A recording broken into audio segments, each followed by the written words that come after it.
Pour l'observateur étranger, le corps meurtri de ce jeune homme de 21 ans, c'est le symbole de la répression menée par la junte depuis 2 ans.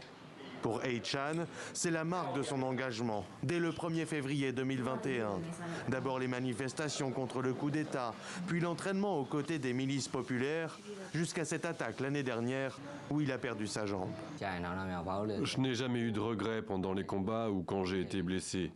J'ai choisi cette voie parce que je pense que c'est la bonne. Si je récupère suffisamment, je retournerai à la guerre, jusqu'à la fin. S'il témoigne à visage découvert, pas question de révéler l'endroit où le jeune homme se cache pour échapper à la répression.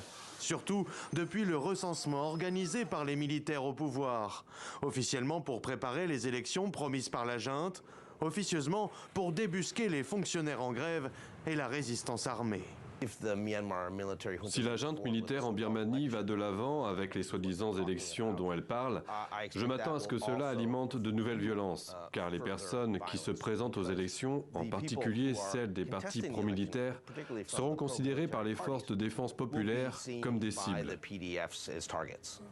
Un cycle de violence débuté ce 1er février 2021, il y a 2 ans, ce jour où l'armée, Min Aung Hlaing à sa tête, a renversé le pouvoir civil d'Aung San Suu Kyi et fait basculer le pays dans le chaos. Face à la fronde inédite qui se soulève alors, la junte ouvre le feu.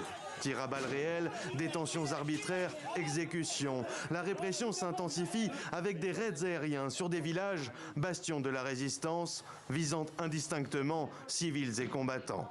Des tueries de masse selon les Nations Unies qui ont grossi les rangs des milices populaires anti-junte.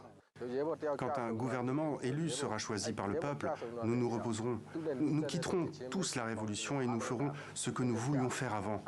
Et jusqu'à ce que ce moment arrive, nous garderons les armes. Alors que le pays est suspendu à ces élections dont la tenue et le calendrier restent incertains, de nombreux Birmans ont choisi la grève silencieuse pour marquer l'anniversaire du coup d'État. Dans les rues de Rangoon ce mercredi matin, les commerces étaient fermés et les rues désertées.